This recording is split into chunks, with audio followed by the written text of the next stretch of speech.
This message is specifically for our viewers and listeners. To make this story more engaging and emotionally impactful, we have added some dramatized moments so that you can better feel the emotions behind the actual events. While this story is based on historical information, some scenes and dialogues have been creatively enhanced to improve the storytelling. These changes are intended solely to enrich your listening experience and should not be considered an accurate historical record. If any errors regarding facts or documentation have occurred unintentionally, we sincerely apologize. It has never been our intention to misrepresent history or hurt anyone's sentiments. Our sole purpose is to pay tribute to these great personalities and to bring their inspiring lives to as many people as possible, not just through books, but through the power of audio storytelling. Thank you very much for being an important part of our channel. सुबह का समय था। ओडिशा की धरती पर हल्की धूप फैलने लगी थी। खेतों के ऊपर ओस की बूंदें चमक रही थी। कहीं किसान बैलों को लेकर खेतों की ओर जा रहे थे, तो कहीं गांव की महिलाएं सिर पर मिट्टी के घड़े रखकर नदी से पानी भरकर लौट रही थी। किसी घर के आंगन में तुलसी के पास दीपक जल रहा था, तो किसी घर में चरखे की धीमी गति से चलती हुई तकली दिन की शुरुआत का संकेत दे रही थी। हवा में समुद्र की नमी भी थी और मिट्टी की सोंधी खुशबू भी। उस समय का ओडिशा आज की तरह व्यस्त नहीं था, लेकिन उसके हर गांव में एक ऐसी बेचैनी थी जो किसी बड़े परिवर्तन की प्रतीक्षा कर रही थी। देश पर अंग्रेजों का शासन था। उनके बनाए नियमों ने सामान्य लोगों का जीवन कठिन बना दिया था। गरीब किसान दिन रात मेहनत करते, फिर भी उनके पास अपने परिवार का पेट भरने लायक अन्न नहीं बचता था। नमक जैसी साधारण चीज पर भी अंग्रेजों का अधिकार था। गांव के लोग अपने ही देश में अपने अधिकारों से वंचित हो चुके थे, लेकिन इन्हीं कठिन दिनों में कुछ ऐसी बेटियां जन्म ले रही थी जिन्होंने यह निश्चय कर लिया था कि उनका जीवन केवल अपने परिवार तक सीमित नहीं रहेगा, वे पूरे समाज और पूरे देश के लिए जिएंगे। ऐसी ही एक बेटी थी, रमा देवी चौधरी। उनका जन्म एक ऐसे परिवार में हुआ जहां शिक्षा और समाज सेवा का महत्व समझा जाता था। बचपन से ही उन्होंने अपने आसपास लोगों का दुख देखा। वे जब भी किसी गरीब महिला को कठिनाई में देखती, उनके मन में अनेक प्रश्न उठे। क्यों कुछ लोगों के पास सब कुछ है और कुछ लोगों के पास कुछ भी नहीं? क्यों महिलाओं को अपने निर्णय लेने का अधिकार नहीं है? क्यों लोग डर डर कर जीते हैं? समय के साथ उनकी सोच और भी गहरी होती चली गई। उनका विवाह गोपबंधु चौधरी से हुआ। गोपबंधु स्वयं भी देशभक्त थे। दोनों पति पत्नी का जीवन केवल अपने घर तक सीमित नहीं रहा। वे गांव गांव जाने लगे, लोगों से बातें करते, उनकी परेशानियां सुनते और उन्हें आत्मनिर्भर बनने की प्रेरणा देते। रमा देवी अक्सर महिलाओं के बीच बैठ जाती। वे उनसे कहती, यदि घर की स्त्री जाग जाएगी तो पूरा समाज जाग जाएगा। उनकी बातों में कोई दिखावा नहीं होता था। वे स्वयं वही जीवन जीती थीं जिसकी शिक्षा दूसरों को देती थीं। उन्होंने सादगी को अपनाया, अपने हाथों से सूत काटना शुरू किया, विदेशी वस्त्रों का त्याग किया और लोगों को स्वदेशी अपनाने के लिए प्रेरित किया। गांव की महिलाएं उन्हें अपनी बेटी, बहन और मां की तरह मानने लगी। वे जहां भी जाती, लोग अपने मन की बातें खुलकर कहने लगते। इसी समय देश भर में महात्मा गांधी का संदेश लोगों तक पहुंच रहा था। सत्य, अहिंसा और स्वराज का विचार धीरे धीरे हर प्रदेश में फैलने लगा। जब रमा देवी ने गांधी जी के विचारों को सुना, तो उन्हें लगा कि यही वह मार्ग है जिसकी उन्हें तलाश थी। उन्होंने अपने जीवन को पूरी तरह देश सेवा के लिए समर्पित करने का निर्णय लिया। जब नमक सत्याग्रह की लहर पूरे देश में उठी, तब ओडिशा भी पीछे नहीं रहा। समुद्र के किनारे बसे गांवों में लोगों के मन में एक नया उत्साह था। रमा देवी स्वयं महिलाओं को लेकर आगे बढ़ी। वे लोगों से कहती कि अन्याय के सामने चुप रहना भी अन्याय को बढ़ावा देना है। गांव की साधारण महिलाएं, जिन्होंने कभी अपने घर की चौखट से बाहर कदम नहीं रखा था, अब उनके साथ चलने लगी। अंग्रेजी शासन को यह सब पसंद नहीं आया। कई स्थानों पर लोगों को रोका गया, धमकियां दी गईं, लेकिन रमा देवी पीछे हटने वालों में से नहीं थी। उनके चेहरे पर डर नहीं, बल्कि दृढ़ विश्वास दिखाई देता था।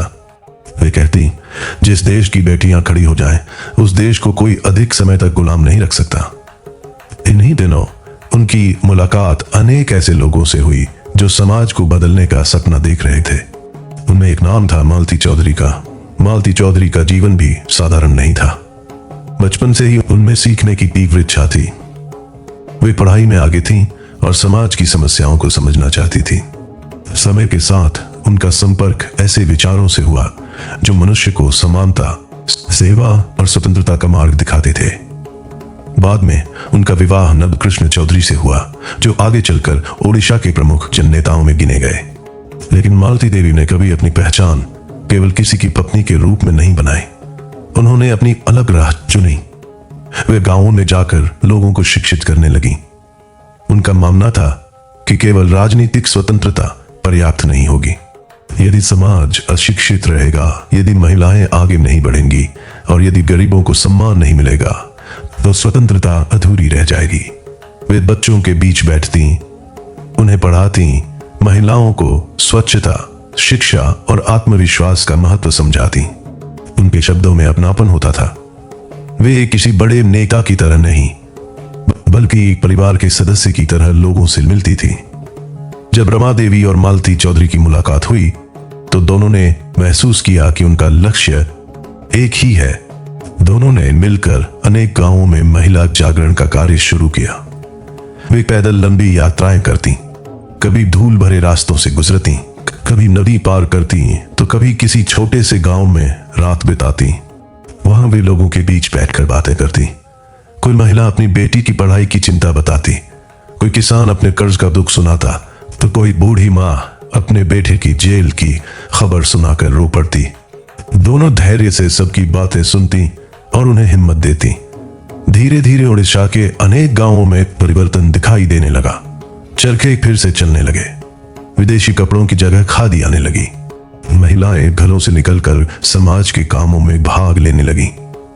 लोगों के मन में यह विश्वास जन्म लेने लगा कि वे भी अपने देश के भविष्य को बदल सकते हैं। लेकिन स्वतंत्रता का रास्ता आसान नहीं था। अंग्रेज सरकार ने आंदोलनों पर कड़ी निगरानी रखनी शुरू कर दी।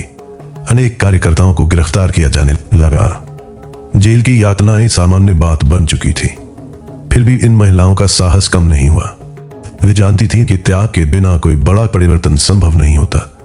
इसी संघर्ष के बीच ओडिशा की धरती पर एक और प्रेरणादायक महिला समाज सेवा के मार्ग पर आगे बढ़ रही थी। उनका नाम था सरला देवी। वे शिक्षा को सबसे बड़ी शक्ति मानती थी। उनका विश्वास था कि यदि एक लड़की पढ़ेगी तो आने वाली पूरी पीढ़ी बदल जाएगी। उन्होंने महिलाओं को पढ़ने, लिखने और अपने अधिकारों को समझने के लिए प्रेरित किया। वे गांवों में बैठकों का आयोजन करती और महिलाओं से कहती कि ज्ञान ऐसा धन है जिसे कोई छीन नहीं सकता। एक बार एक छोटे से गांव में एक बुजुर्ग महिला ने उनसे कहा, बेटी, अब हमारी उम्र पढ़ने की नहीं रही। सरला देवी मुस्कुराई और बोली, सीखने की कोई उम्र नहीं होती। जिस दिन मन सीखना छोड़ देता है, उसी दिन जीवन आगे बढ़ना भी छोड़ देता है। उनकी यह बात वहां बैठी हर महिला के दिल में उतर गई।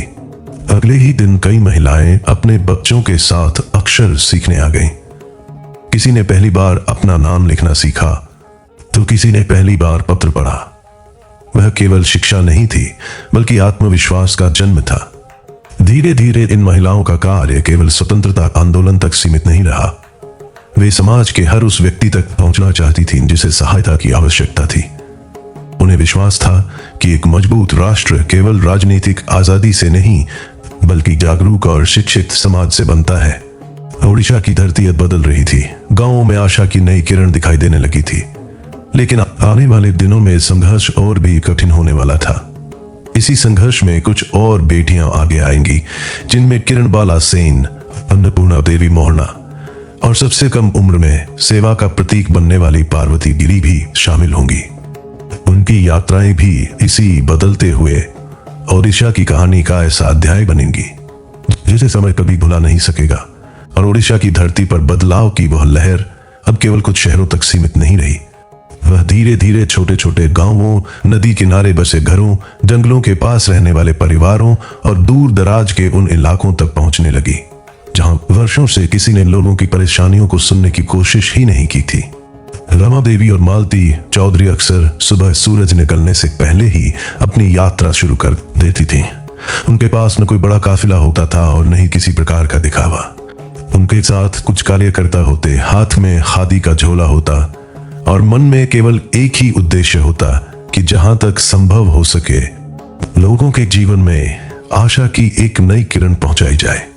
वे कभी महानदी के किनारे बसे गांवों में पहुंचती तो कभी चिलिका झील के आसपास रहने वाले मछुआरों के परिवारों से मिलती। कहीं वे आदिवासी बस्तियों में जाकर लोगों के बीच बैठती तो कहीं मिट्टी की दीवारों वाले छोटे छोटे घरों में महिलाओं के साथ घंटों बातचीत करती। वे लोगों से भाषण नहीं देती थी, बल्कि पहले उनकी बातें सुनती थी। यही कारण था कि लोग उन्हें अपना मानते थे। एक दिन वे एक ऐसे गांव पहुंची जहां कई वर्षों से लड़कियों को विद्यालय भेजने की परंपरा ही नहीं थी। गांव के कुछ बुजुर्गों का मानना था कि लड़कियों को केवल घर का काम सीखना चाहिए। जब रमा देवी ने उनसे बात की तो उन्होंने बहुत धैर्य से कहा, जिस घर की बेटी पढ़ेगी वही घर आने वाले समय में सबसे अधिक सम्मान पाएगा। शिक्षा किसी एक व्यक्ति की नहीं, पूरे परिवार की शक्ति बनती है। शुरुआत में कुछ लोगों ने उनकी बात को स्वीकार नहीं किया, लेकिन मालती चौधरी ने गांव की महिलाओं को अलग बैठाकर समझाया कि पढ़ाई केवल नौकरी पाने के लिए नहीं होती, बल्कि सही और गलत का अंतर समझने के लिए भी होती है। धीरे धीरे कई परिवारों का मन बदलने लगा। कुछ महीनों बाद उसी गांव की छोटी छोटी बच्चियां हाथ में तख्ती लेकर विद्यालय जाती दिखाई देने लगीं। उन बच्चियों को देखकर रमा देवी की आंखों में संतोष झलक उठा। इसी समय ओडिशा की एक और प्रेरणादायक महिला समाज सेवा के मार्ग पर निरंतर आगे बढ़ रही थी। उनका नाम था किरणबाला सेन। वे केवल स्वतंत्रता की बात नहीं करती थी, बल्कि मनुष्य के भीतर आत्मसम्मान जगाने का प्रयास करती थी। उनका विश्वास था कि जब तक समाज का हर वर्ग अपने अधिकार और अपने कर्तव्य दोनों को नहीं समझेगा, तब तक सच्ची स्वतंत्रता अधूरी रहेगी। किरणबाला सेन का जीवन अनुशासन, सेवा और त्याग का उदाहरण था। उन्होंने महिलाओं को संगठित करना शुरू किया। वे अलग अलग स्थानों पर बैठकों का आयोजन करती। उन बैठकों में महिलाएं अपने अनुभव साझा करती। कोई अपने परिवार की कठिनाइयां बताती, कोई समाज में होने वाले भेदभाव की बात करती और कोई अपने बच्चों के भविष्य की चिंता व्यक्त करती। किरणबाला हर किसी की बात ध्यान से सुनती और फिर बहुत शांत स्वर में कहती, यदि हम सब एक दूसरे का हाथ पकड़ लें तो कोई भी कठिनाई हमें अधिक समय तक रोक नहीं सकती। उनकी बातों का प्रभाव दूर दूर तक फैलने लगा। अनेक युवतियां उनके साथ जुड़ने लगी। वे गांवों में सफाई अभियान चलाती, लोगों को स्वास्थ्य के बारे में जागरूक करती और महिलाओं को आत्मनिर्भर बनने के लिए प्रेरित करती। वे यह भी समझाती कि समाज सेवा केवल बड़े अवसरों पर नहीं होती, बल्कि रोजमर्रा के छोटे छोटे कार्यों से शुरू होती है। एक दिन रमा देवी, मालती चौधरी और किरणबाला सेन एक आश्रम में साथ बैठी थी। सामने कुछ छोटी बच्चियां चरखा चलाना सीख रही थी। पास ही कुछ महिलाएं सूत काट रही थी। मिट्टी के चूल्हे पर भोजन बन रहा था। वातावरण में सादगी थी, लेकिन उसी सादगी के भीतर आत्मविश्वास की एक नई दुनिया बस रही थी।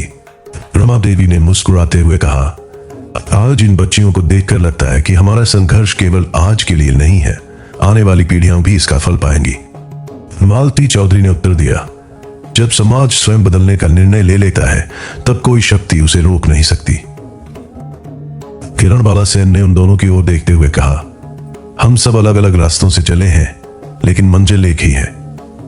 तीनों की यह बातचीत वहां उपस्थित युवतियों ने बड़े ध्यान से सुनी। उस दिन उनमें से कई ने मन ही मन यह निश्चय किया कि वे भी अपना जीवन समाज की सेवा में लगाएंगी। इसी दौरान अंग्रेज सरकार ने आंदोलन को दबाने के लिए और अधिक कठोर कदम उठाने शुरू कर दिए। कई कार्यकर्ताओं को गिरफ्तार किया गया। गांवों में निगरानी बढ़ा दी गई। अनेक स्थानों पर सभाएं करने की अनुमति नहीं दी जाती थी, लेकिन इन महिलाओं ने अपना कार्य बंद नहीं किया। यदि खुले मैदान में सभा नहीं हो सकती थी तो वे किसी घर के आंगन में बैठ जाती। यदि वहां भी रोक लगती तो वे खेत की मेड़ पर बैठकर लोगों से बातें करती। उनके लिए सबसे महत्वपूर्ण था लोगों का मनोबल बनाए रखना। कई बार उन्हें स्वयं भी कठिन परिस्थितियों का सामना करना पड़ा। लंबी यात्राएं, कम साधन, लगातार काम और प्रशासन की निगरानी, इन सब के बीच भी उन्होंने कभी शिकायत नहीं की। वे जानती थी कि स्वतंत्रता का मार्ग त्याग मांगता है। एक वर्ष उड़ीसा के कुछ क्षेत्रों में भारी कठिनाई का समय आया। अनेक परिवार आर्थिक संकट से जूझ रहे थे। कई गांवों में भोजन की कमी होने लगी। ऐसी स्थिति में रमा देवी, मालती चौधरी और किरणबाला सेन ने राहत कार्यों में स्वयं भाग लिया। वे अनाज इकट्ठा करती, कपड़े पहुंचाती और बीमार लोगों की देखभाल करती। उनके लिए समाज सेवा केवल भाषणों तक सीमित नहीं थी, बल्कि लोगों के दुख में उनके साथ खड़े रहने का नाम थी। इन्हीं दिनों एक और नाम लोगों के बीच तेजी से सम्मान पाने लगा। यह नाम था अन्नपूर्णा देवी मोहना का। अन्नपूर्णा देवी मोहना बचपन से ही संवेदनशील स्वभाव की थी। उन्होंने समाज की असमानता को बहुत निकट से देखा था। जब उन्होंने महात्मा गांधी के विचारों को जाना तो उनके जीवन की दिशा ही बदल गई। उन्होंने निश्चय किया कि वे अपना जीवन सादगी, सेवा और स्वदेशी के मार्ग पर बिताएंगी। उन्होंने खादी को अपनाया और महिलाओं को भी इसके लिए प्रेरित किया। वे गांव-गांव जाकर चरखा चलाना सिखाती, लेकिन उनके लिए चरखा केवल कपड़ा बनाने का साधन नहीं था। वह आत्मनिर्भरता, स्वाभिमान और स्वतंत्रता का प्रतीक था। वे अक्सर कहती थी, जिस हाथ से सूत निकलता है उसी हाथ में आत्मविश्वास भी जन्म लेता है। अन्नपूर्णा देवी ने महिलाओं को केवल आर्थिक रूप से सक्षम बनाने का ही प्रयास नहीं किया, बल्कि उन्हें सामाजिक बंधनों से बाहर निकलने का साहस भी दिया। वे विधवाओं, गरीब महिलाओं और उपेक्षित परिवारों के बीच जाकर काम करती। किसी के पास पहनने के लिए कपड़ा नहीं होता तो वे व्यवस्था करती। किसी बच्चे की पढ़ाई रुक जाती तो उसके लिए सहायता जुटाती। धीरे धीरे उनका कार्य रमा देवी और मालती चौधरी के प्रयासों से जुड़ गया। अब ओडिशा के अनेक जिलों में महिलाओं का एक ऐसा समूह तैयार हो चुका था जो बिना किसी स्वार्थ के समाज की सेवा कर रहा था। कोई शिक्षा का कार्य संभाल रहा था, कोई स्वास्थ्य का, कोई खादी का और कोई स्वतंत्रता आंदोलन का। उनका यह सहयोग केवल संगठन नहीं था, बल्कि विश्वास का संबंध था। यदि किसी गांव में समस्या होती तो सब एक दूसरे की सहायता के लिए पहुंच जाती। उन्हें यह विश्वास था कि समाज को बदलने का कार्य अकेला व्यक्ति नहीं कर सकता। इसके लिए अनेक हाथों का एक साथ उठना आवश्यक है। समय आगे बढ़ रहा था। स्वतंत्रता की लड़ाई अपने निर्णायक दौर की ओर बढ़ रही थी। लेकिन इसी समय ओडिशा की धरती पर एक ऐसी युवती आगे आने वाली थी जिसकी आयु भले ही कम थी, लेकिन साहस और सेवा की भावना किसी अनुभवी कार्यकर्ता से कम नहीं थी। आने वाले वर्षों में वही युवती पश्चिम ओडिशा की मां के नाम से सम्मान पाएगी। उसका नाम था पार्वती गिरी। उसकी जीवन यात्रा इस कहानी को एक नई दिशा देने वाली थी। कहानी उसी प्रवाह में आगे बढ़ती रही। अब ओडिशा की धरती पर स्वतंत्रता की लौ पहले से कहीं अधिक प्रज्वलित हो चुकी थी। गांवों की चौपालों में, मंदिरों के आंगनों में, नदी के किनारे बैठे मछुआरों के बीच और खेतों में काम करते किसानों के बीच एक ही चर्चा होती थी, यह देश कब स्वतंत्र होगा और उस स्वतंत्रता को पाने के लिए हम क्या कर सकते हैं। रमा देवी चौधरी लगातार गांव-गांव जाकर लोगों का मनोबल बढ़ा रही थी। उनके लिए आंदोलन केवल अंग्रेजों का विरोध नहीं था, बल्कि समाज को भीतर से बदलने का प्रयास भी था। वे जहां भी जाती सबसे पहले महिलाओं से मिलती। वे जानती थीं कि यदि घर की महिलाएं जागरूक हो जाएंगी तो पूरा परिवार बदल जाएगा। एक दिन वे महानदी के किनारे बसे एक छोटे से गांव पहुंची। मिट्टी के घरों के सामने आम और नारियल के पेड़ खड़े थे। कुछ महिलाएं धान कूट रही थीं। बच्चे नंगे पांव आंगन में खेल रहे थे। रमा देवी ने सबको एक साथ बैठाया और पूछा, तुम्हें सबसे बड़ी चिंता किस बात की है? एक वृद्धा ने कहा, हमारे बच्चे पढ़ नहीं पाते। दूसरी महिला बोली, हम अपने अधिकार भी नहीं जानते। रमा देवी ने मुस्कुराकर कहा, यही बदलाव की शुरुआत है। जब समस्या पहचान ली जाती है तब समाधान भी मिल जाता है। उन्होंने वहीं बैठकर महिलाओं को स्वच्छता, शिक्षा, आत्मनिर्भरता और संगठन की शक्ति के बारे में समझाया। उस दिन कई महिलाओं ने पहली बार यह महसूस किया कि वे केवल घर संभालने वाली नहीं, बल्कि समाज को बदलने वाली शक्ति भी हैं। इसी दौरान मालती चौधरी भी लगातार शिक्षा और सामाजिक जागरण के कार्य में लगी हुई। वे मानती थीं कि स्वतंत्र भारत की सबसे बड़ी ताकत उसके जागरूक नागरिक होंगे। वे बच्चों को पढ़ाती, युवाओं से चर्चा करती और गांव के बुजुर्गों के साथ बैठकर सामाजिक समस्याओं का समाधान खोजती। एक बार एक युवा ने उनसे पूछा, यदि हमें स्वतंत्रता मिल भी गई तो क्या सब कुछ बदल जाएगा? मालती चौधरी ने उत्तर दिया, स्वतंत्रता केवल शुरुआत होगी। उसके बाद हमें अपने समाज को ईमानदारी, मेहनत और सेवा से आगे बढ़ाना होगा। उनकी बात सुनकर वहां बैठे कई युवाओं ने समाज सेवा का संकल्प लिया। इसी समय उड़ीसा की एक और प्रेरणादायक महिला किरणबाला सेन अपने कार्यों से लोगों का विश्वास जीत रही थी। वे महिलाओं को केवल आंदोलन में भाग लेने के लिए प्रेरित नहीं करती थी, बल्कि उन्हें आत्मविश्वास के साथ जीवन जीना भी सिखाती थी। वे गांवों में छोटे छोटे समूह बनाती, महिलाएं एक साथ बैठती, अपने अनुभव साझा करती और एक दूसरे की सहायता करने का वचन देती। किरणबाला कहती थी, जब एक महिला आगे बढ़ती है तो उसके साथ पूरा परिवार आगे बढ़ता है।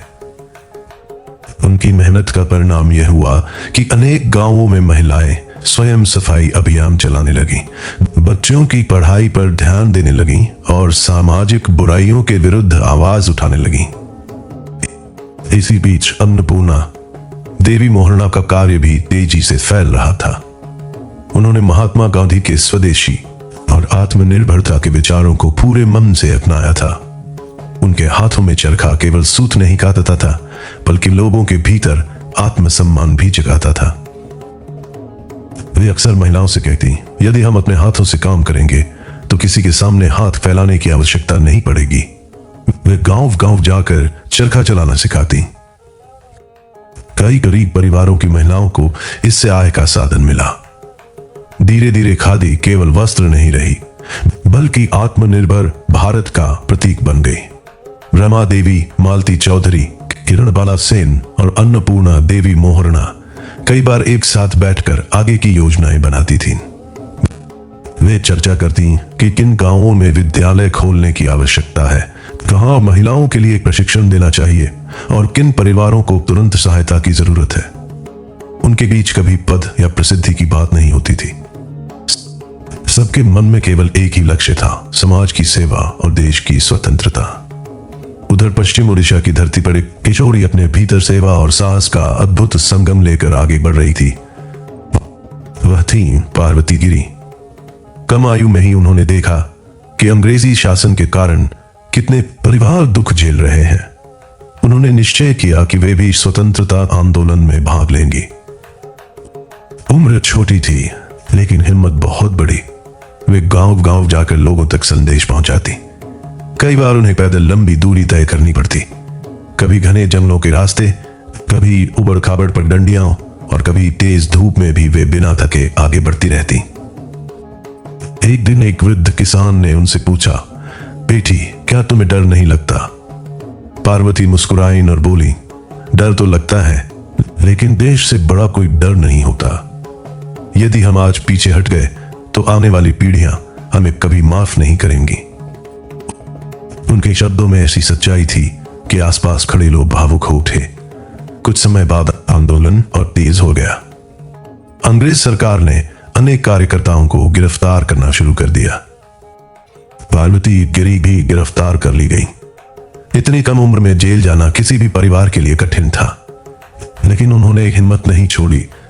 जेल के भीतर भी वे निराश नहीं हुई। वे अन्य महिला कैदियों को साहस देती।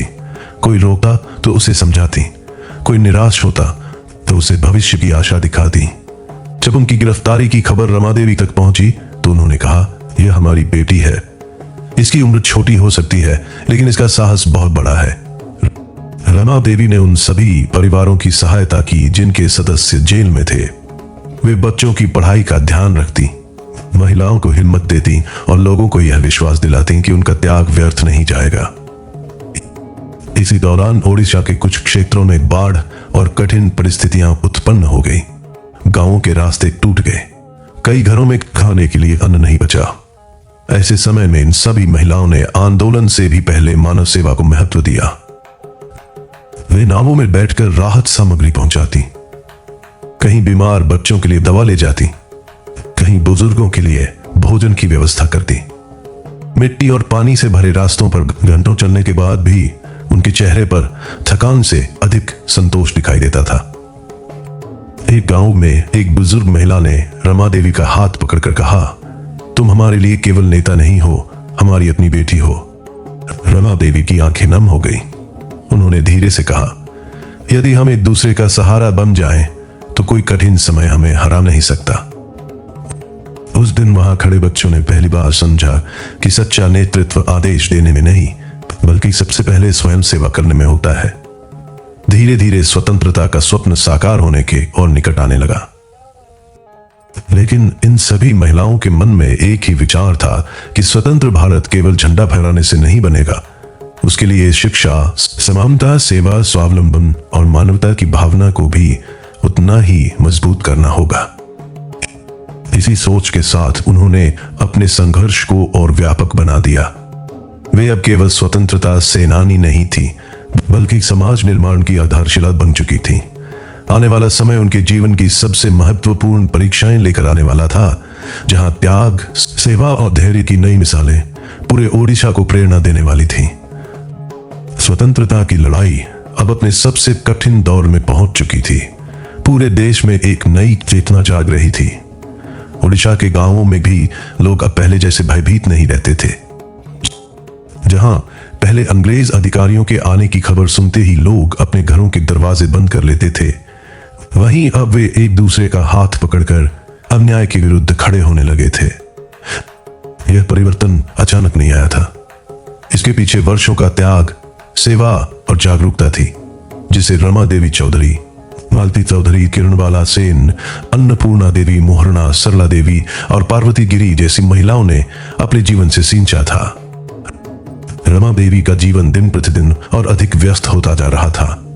वे सुबह किसी गांव में महिलाओं की सभा करती, दोपहर को बच्चों के बीच बैठकर शिक्षा का महत्व समझाती और शाम तक किसी ऐसे परिवार के घर पहुंच जाती जिसका कोई सदस्य स्वतंत्रता आंदोलन के कारण जेल में बंद था। वे केवल हिम्मत नहीं देती थी, बल्कि जितना संभव होता भोजन, कपड़े और आवश्यक सहायता भी पहुंचाती थी। उनकी सबसे बड़ी विशेषता यह थी कि वे किसी व्यक्ति के धर्म, जाति या आर्थिक स्थिति को देखकर व्यवहार नहीं करती थी। उनके लिए हर इंसान समान था। यही कारण था कि लोग उन्हें केवल स्वतंत्रता सेनानी नहीं, बल्कि अपने परिवार का सदस्य मानते थे। इसी दौरान महात्मा गांधी के रचनात्मक कार्यक्रमों को ओडिशा के गांवों तक पहुंचाने में रमा देवी का योगदान और अधिक बढ़ गया।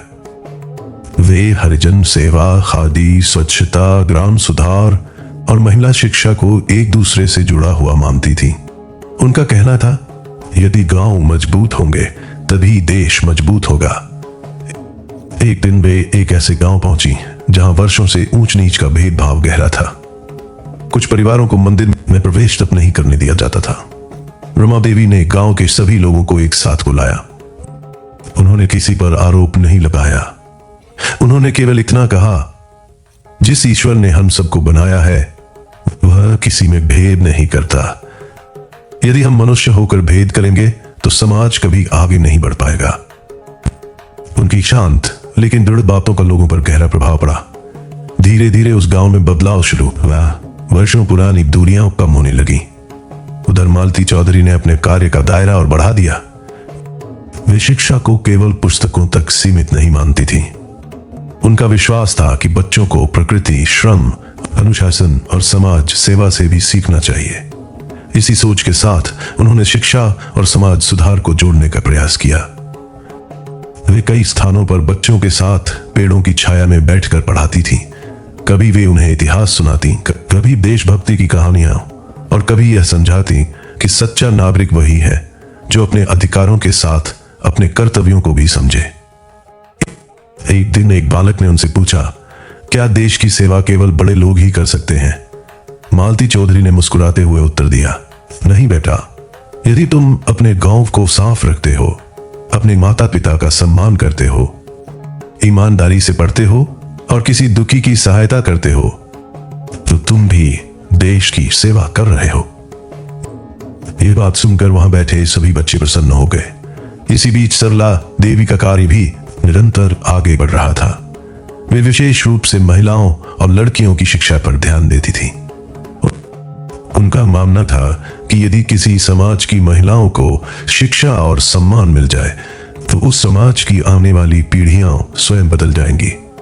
वे कई बार गांवों में रात्रि पाठशालाएं चलवाती थीं। दिन भर खेतों में काम करने वाली महिलाएं रात को दीपक की रोशनी में पढ़ने आती। कोई पहली बार अपना नाम लिखती, कोई गिनती सीखती और कोई पत्र पढ़ना सीखकर खुशी से मुस्कुरा उठती। सरला देवी उन्हें देखकर कहती, ज्ञान की शुरुआत छोटी हो सकती है, लेकिन उसका प्रकाश बहुत दूर तक जाता है। किरणबाला सेन का पूरा ध्यान महिलाओं को संगठित करने और समाज में आत्मविश्वास जगाने पर था। वे चाहती थीं कि महिलाएं केवल आंदोलन का हिस्सा न बने, बल्कि निर्णय लेने में भी आगे आएं। उन्होंने कई गांवों में महिला समूह बनाए।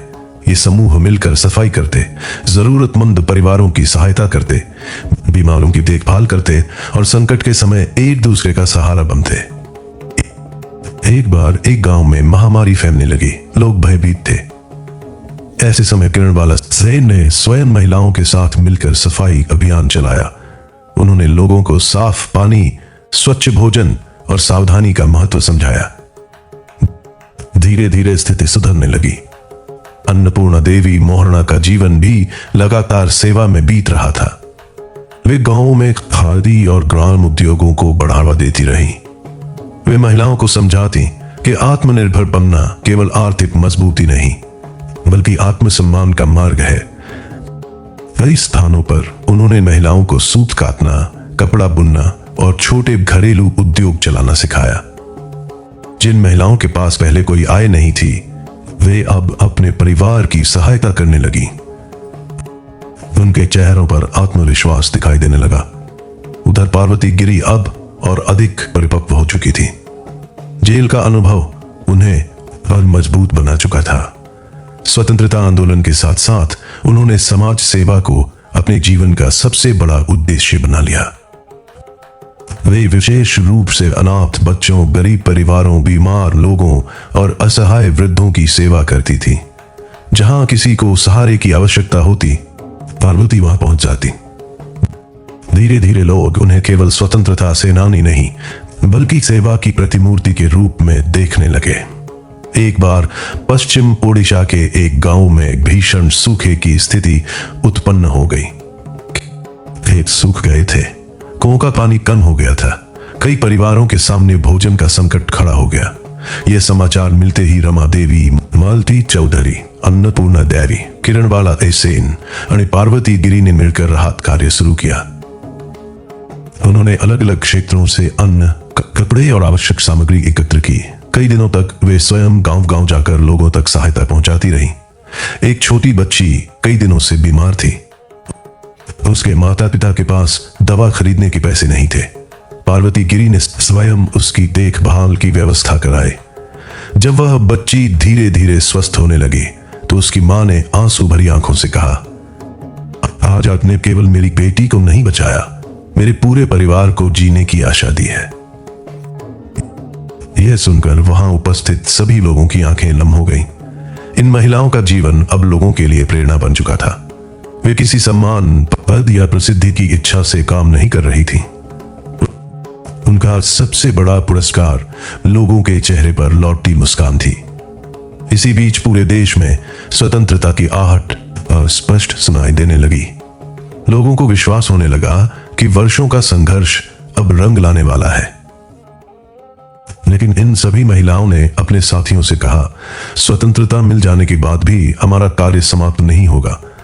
असली परीक्षा तब शुरू होगी जब हमें एक नया भारत बनाना होगा। उनकी यह बात समय के साथ पूरी तरह सच साबित होने वाली थी, क्योंकि स्वतंत्रता के बाद भी उन्होंने समाज सेवा, शिक्षा, महिला सशक्तिकरण, ग्राम विकास और मानव कल्याण का कार्य उसी समर्पण के साथ जारी रखा, जिस समर्पण से उन्होंने स्वतंत्रता आंदोलन में भाग लिया था। उस समय किसी ने नहीं सोचा था कि आने वाली पीढ़ियां इन महिलाओं को ओडिशा के इतिहास की सबसे प्रेरणादायक बेटियों में गिनेंगी। लेकिन उनके कर्म धीरे धीरे इतिहास के पन्नों में अमर होने लगे थे। समय का पहिया धीरे धीरे आगे बढ़ रहा था। वर्षों के संघर्ष, त्याग और बलिदान के बाद वह दिन भी आया जिसका सपना लाखों भारतीयों ने देखा था। पूरे देश में स्वतंत्रता की खुशी थी। ओडिशा के गांवों में भी लोगों के चेहरे पर नई आशा दिखाई दे रही थी। मंदिरों की घंटियां बज रही थी।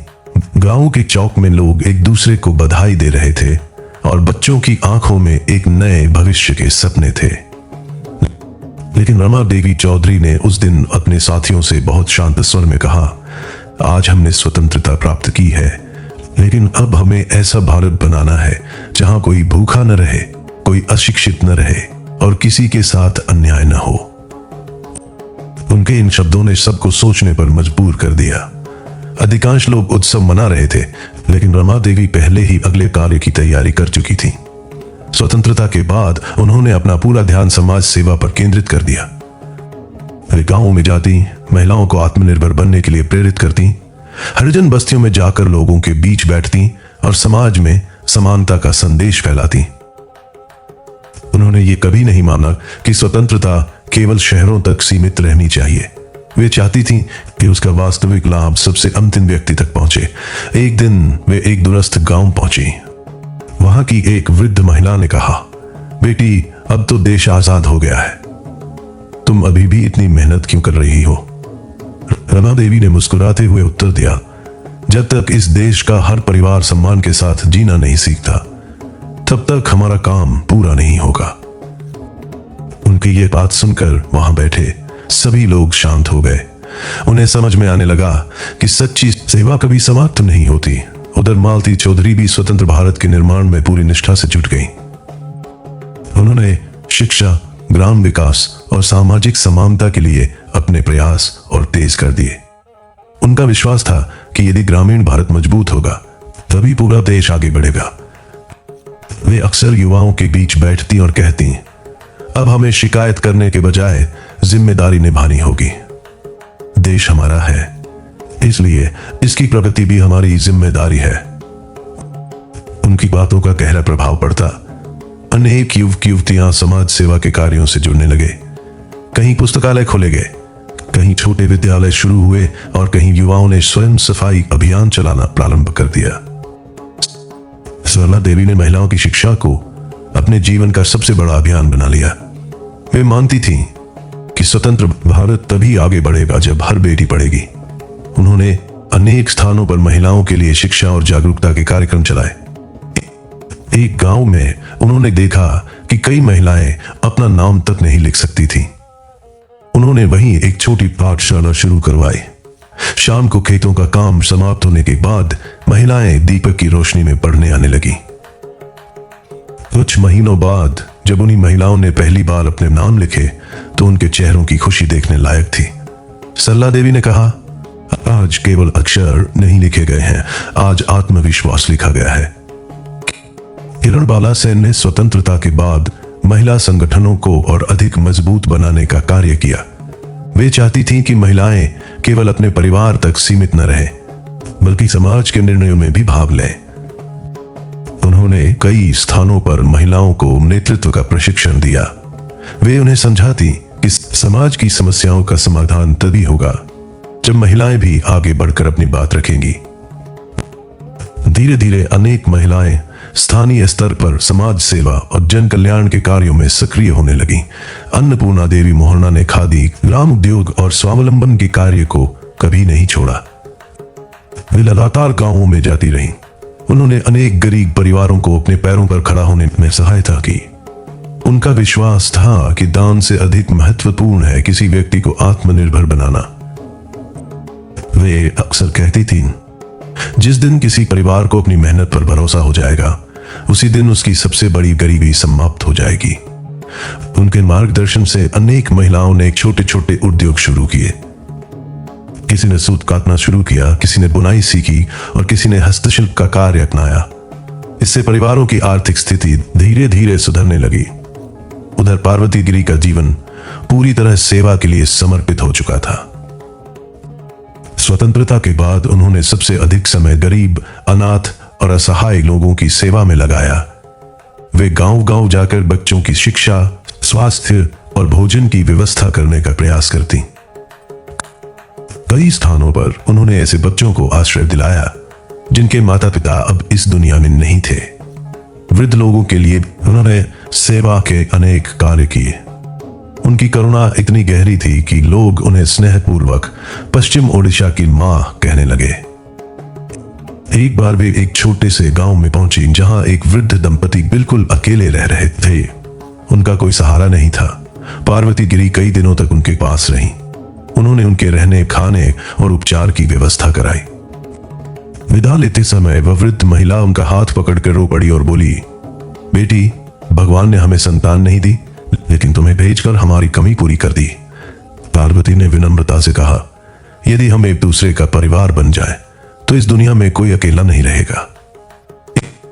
इन सभी महिलाओं का जीवन अलग अलग रास्तों पर चलता हुआ भी एक ही उद्देश्य से जुड़ा रहा, मानव सेवा। वर्ष बीतते गए, नई पीढ़ियां बड़ी होने लगी। जिन बच्चों को कभी रमा देवी ने पढ़ने के लिए प्रेरित किया था, उनमें से कई शिक्षक बने। जिन महिलाओं को मालती चौधरी और सरला देवी ने आत्मविश्वास दिया था, वे स्वयं दूसरी महिलाओं को आगे बढ़ाने लगी। जिन परिवारों को अन्नपूर्णा देवी ने आत्मनिर्भर बनाया था, वे अब दूसरों की सहायता करने लगे। जिन अनाथ बच्चों को पार्वती गिरी ने सहारा दिया था, उनमें से कई समाज सेवा के मार्ग पर चल पड़े। यही इन महान महिलाओं की सबसे बड़ी सफलता थी। उन्होंने केवल अपने समय को नहीं बदला, बल्कि आने वाली पीढ़ियों के विचार भी बदल दिए। आज जब ओडिशा के इतिहास की बात होती है, तो इन महिलाओं का नाम केवल स्वतंत्रता सेनानी के रूप में नहीं लिया जाता। उन्हें समाज सुधारक, शिक्षिका, सेविका, मार्गदर्शक और मानवता की सच्ची उपासक के रूप में याद किया जाता है। उन्होंने यह सिद्ध किया कि किसी भी राष्ट्र की शक्ति केवल उसके वीर सैनिकों में नहीं होती, बल्कि उन महिलाओं में भी होती है जो बिना किसी स्वार्थ के समाज को बेहतर बनाने में अपना पूरा जीवन समर्पित कर देती हैं। उनकी कहानी आज भी ओडिशा के गांवों की हवा में महसूस की जा सकती है। पुराने बरगद के पेड़ों की छाया, महानदी का शांत प्रवाह, चिलिका की लहरें, मिट्टी की सोंधी खुशबू, चरखे की धीमी गति और गांवों के आंगन में बैठी बुजुर्ग माताओं की स्मृतियों में आज भी इन महान बेटियों का संघर्ष जीवित है। उनकी विरासत केवल इतिहास की किताबों में नहीं, बल्कि उन अनगिनत लोगों के जीवन में बसती है, जिन्हें उन्होंने कभी न कभी आशा, साहस और सेवा का मार्ग दिखाया था। समय किसी के लिए नहीं रुकता। जिन लोगों ने अपने जीवन का हर दिन दूसरों के लिए समर्पित किया, उनके बाल भी धीरे धीरे सफेद होने लगे। शरीर पहले जैसा मजबूत नहीं रहा, लेकिन उनके मन की शक्ति और सेवा की भावना कभी कम नहीं हुई। ओडिशा के गांवों में जब भी कोई कठिन समय आता, लोगों के मन में सबसे पहले इन्हीं महान महिलाओं का नाम आता। उन्हें विश्वास था कि यदि ये उनके बीच है तो कोई भी संकट बड़ा नहीं है। रमा देवी चौधरी अब ओडिशा के लोगों के लिए केवल एक स्वतंत्रता सेनानी नहीं रही, वे एक ऐसी मां बन चुकी थी जिनके पास हर वर्ग का व्यक्ति अपनी समस्या लेकर पहुंच सकता था। कोई गरीब किसान अपनी कठिनाई बताता, कोई विधवा अपने बच्चों की चिंता करती, कोई छात्र अपनी पढ़ाई के लिए सलाह मांगता और कोई बीमार व्यक्ति केवल उनका आशीर्वाद लेने आता। रमा देवी सबकी बात पूरे धैर्य से सुनती। उनके पास हर समस्या का जादुई समाधान नहीं होता था, लेकिन उनके शब्द लोगों को फिर से खड़ा होने की ताकत दे देते थे। एक दिन एक युवा उनके पास आया। उसने कहा, हमने स्वतंत्रता तो पा ली, लेकिन समाज में अभी भी कई समस्याएं हैं। क्या हमारा संघर्ष कभी समाप्त होगा? रमा देवी ने मुस्कुराकर कहा, संघर्ष समाप्त नहीं होता, उसका रूप बदल जाता है। पहले हमें विदेशी शासन से स्वतंत्र होना था, अब हमें गरीबी, अशिक्षा, भेदभाव और निराशा से स्वतंत्र होना है। उनकी ये बात सुनकर वह युवा चुप हो गया। उसने समझ लिया कि राष्ट्र निर्माण एक दिन का कार्य नहीं, बल्कि पीढ़ियों की साधना है। मालती चौधरी भी अपने अंतिम वर्षों तक समाज के बीच सक्रिय रही। उन्होंने शिक्षा, ग्रामीण विकास और सामाजिक न्याय के लिए निरंतर कार्य किया। वे मानती थीं कि यदि गांव आत्मनिर्भर और शिक्षित होंगे तो भारत कभी कमजोर नहीं पड़ेगा। उन्होंने अनेक युवाओं को समाज सेवा का मार्ग दिखाया। वे हमेशा कहती थीं, देश बदलना है तो पहले अपने भीतर ईमानदारी और सेवा की भावना जगाओ। सरला देवी ने महिलाओं की शिक्षा और सामाजिक जागरूकता को अपना अंतिम लक्ष्य बनाए रखा। वे जब किसी ऐसी महिला को देखती जो अपना नाम लिख सकती थी, अपने बच्चों को विद्यालय भेजती थी और अपने अधिकारों को समझती थी, तो उनके चेहरे पर संतोष दिखाई देता था। वे जानती थीं कि शिक्षा का जो दीपक उन्होंने जलाया था, उसकी रोशनी अब दूर दूर तक फैल चुकी है। किरणबाला सेन ने जीवन भर महिलाओं को संगठित करने और आत्मविश्वास जगाने का कार्य जारी रखा। उनके प्रयासों से अनेक महिलाओं ने समाज सेवा, शिक्षा और ग्राम विकास के क्षेत्रों में नेतृत्व संभाला। वे हमेशा कहती थीं, यदि समाज की आबादी मजबूत होगी तभी पूरा समाज मजबूत होगा। अन्नपूर्णा देवी मोहना ने स्वदेशी, खादी और आत्मनिर्भरता के संदेश को कभी कमजोर नहीं पड़ने दिया। उन्होंने हजारों महिलाओं को अपने पैरों पर खड़ा होने की प्रेरणा दी। उनके लिए चरखा केवल धागा नहीं बुनता था, बल्कि आत्मसम्मान और स्वाभिमान का भविष्य भी बुनता था। आज भी ओडिशा के कई क्षेत्रों में जब खादी की बात होती है तो उनके योगदान को सम्मान के साथ याद किया जाता है।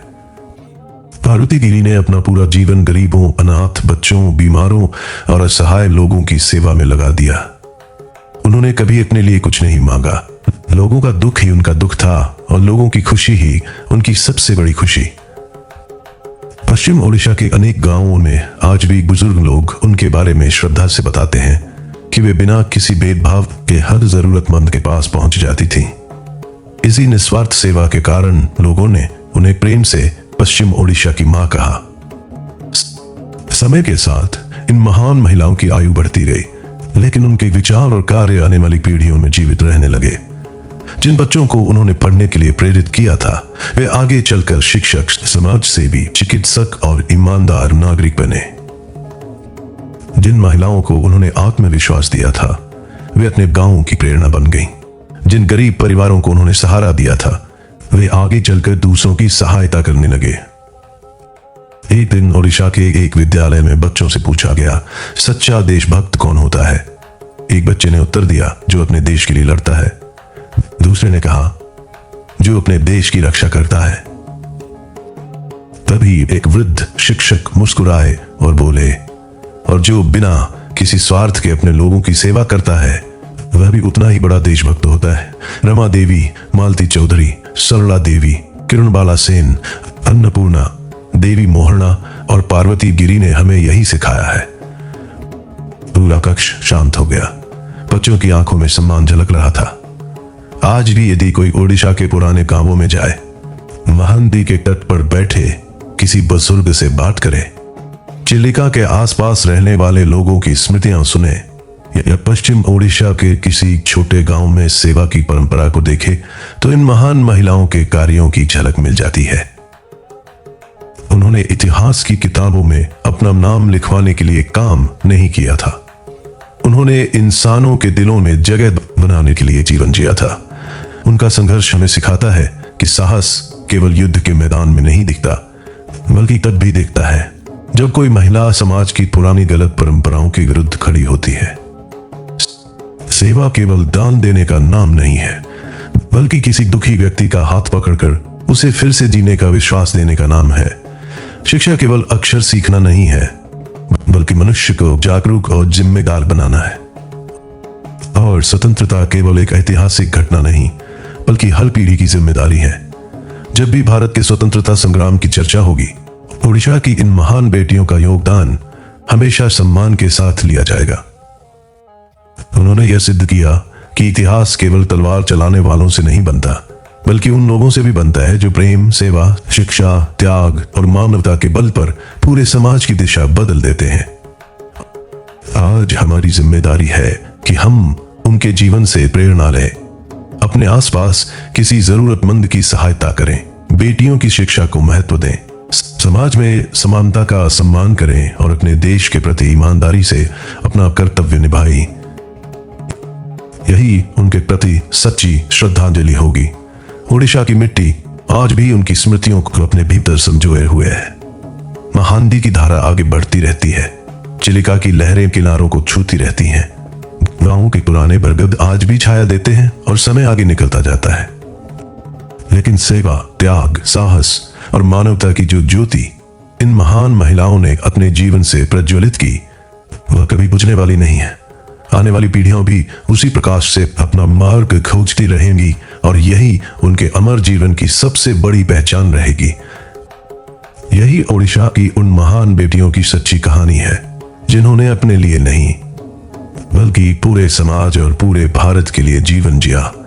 उनका जीवन समाप्त हुआ, लेकिन उनके आदर्श आज भी जीवित है। और जब तक सेवा, सत्य, शिक्षा और मानवता इस देश में जीवित रहेंगे, तब तक रमा देवी चौधरी, मालती चौधरी, सरला देवी, किरण बाला सेन, अन्नपूर्णा, देवी मोहना और पार्वती गिरी का नाम सम्मान के साथ लिया जाता रहेगा।